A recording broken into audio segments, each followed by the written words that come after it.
कशा आहेत सगळे? आज आपण इथे पुण्यामधील सिंहगडला भेट द्यायला आलेलो आहोत। तर सिंहगड अगोदर सिंहगडचं नाव कोंढाणा या नावाने ओळखला जायचा। तर सिंहगड का पडला आहे, याचं मागचं कारण काय आहे, तेच आपण या व्हिडिओच्या माध्यमातून पाहणार आहोत। तर चला माझ्यासोबत।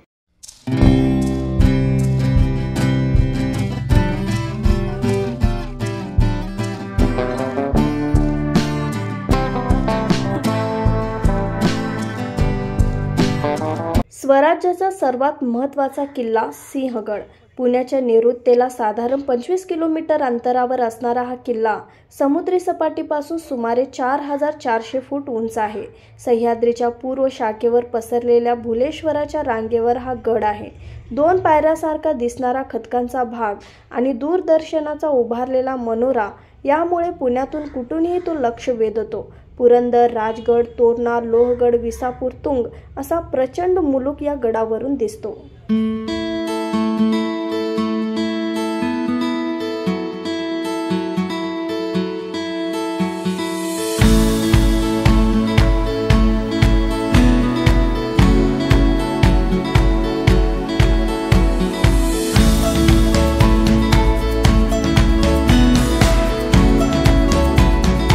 आज जो आपण पाहत आहोत ते आहे पुणे दरवाजा पहिला।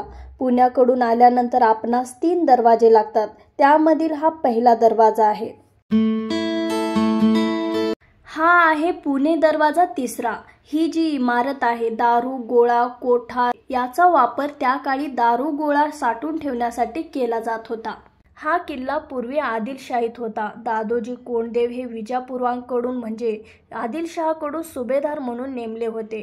पुढे इसवी सन 1647 मध्ये दादोजी कोंडदेवांचे निधन झाल्यावर कोंढाणावरील किल्लेदारी सिद्दी अंबर याला लाच देऊन शिवाजी महाराजांनी हा किल्ला स्वराज्यात आणला।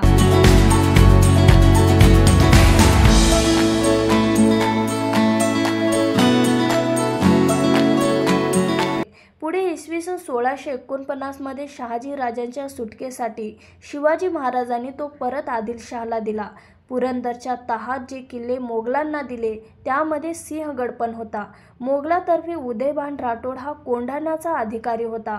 हा मुळाचा राजपूत होता, पण तो बाटून मुसलमान झाला। आता आपण बघत आहोत नरवीर तानाजी मालुसरेंच्या स्मृती कोंढाणा गडाचे नाव बदलून सिंहगड ठेवण्यात आला। तानाजी मालुसरे यांची समाधी, या समाधीला वंदन केल्याशिवाय सिंहगड पाहूनच पूर्ण होऊ शकत नाही। ज्या वीराच्या पराक्रमामुळे गड आला पण सिंह गेला ही म्हण प्रसिद्ध झाली आहे। या वीराला मानाचा मुजरा। सिंहगडाच्या इतिहासात अनेक लढाया झाल्या, पण सर्वात महत्त्वाची लढाई म्हणजे तानाजी मालुसरे यांनी लढलेली लढाई। तानाजी मालुसरे हे छत्रपती शिवाजी महाराजांचे सेनापती होते। 1670च्या मार्चमध्ये शिवाजी महाराजांनी कोंढाणा पुन्हा ताब्यात घेण्याचा निर्णय घेतला।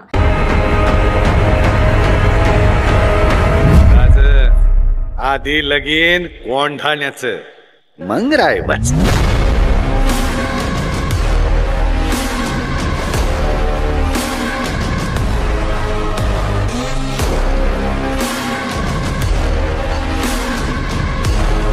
आमच्या प्रेतांच्या पायऱ्या रचायला लागल्या तरी चालतील, पण रावसाहेबांचं पाय कोंढाण्याच्या दगडी पायठाणाला लागायलाच हवं। तानाजी मालुसरे हे त्यांच्या मुलांच्या रायबाच्या लग्नाचे निमंत्रण शिवाजी महाराजांना देण्यासाठी आले होते। आमंत्रण वाचून शिवाजी महाराजांनी तानाजींना सांगितले की तुम्ही तुमच्या मुलांच्या लग्नावर लक्ष केंद्रित करा, आम्ही हे काम दुसऱ्यांना कोणाला तरी देऊ। पण तानाजीने त्यांना नकार दिला आणि आधी लग्न कोंढाण्याचे मगच माझ्या रायबाचे, म्हणजे आधी कोंढाण्याचे लग्न आणि नंतरच माझ्या रायबाचे लग्न।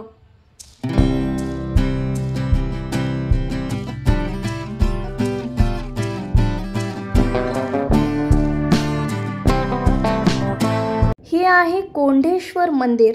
हे मंदिर शंकराचे असून ते यादवाचे कुलदैवत होते। आत एक पिंड व सांब असणारे हे मंदिर यादवकालीन आहे।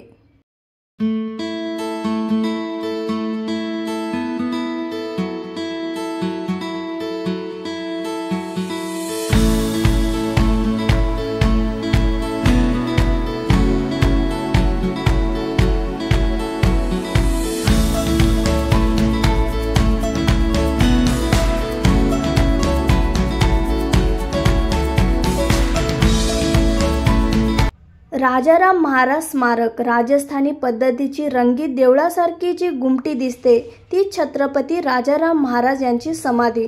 मोगली फौजाला सतत 11 वर्ष टक्कर देणाऱ्या राजाराम महाराजांच्या वयाच्या अवघ्या 30व्या वर्षी शनिवारी 3 मार्च इसवी सन 1700 या दिवशी सिंहगडावर निधन झाले।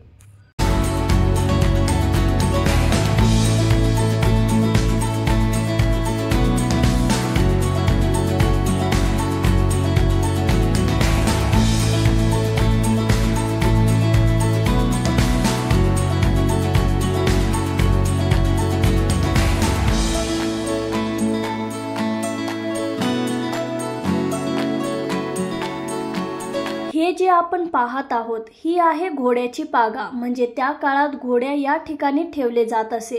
ही जागा खडकामधून कोरून बनवलेली आहे।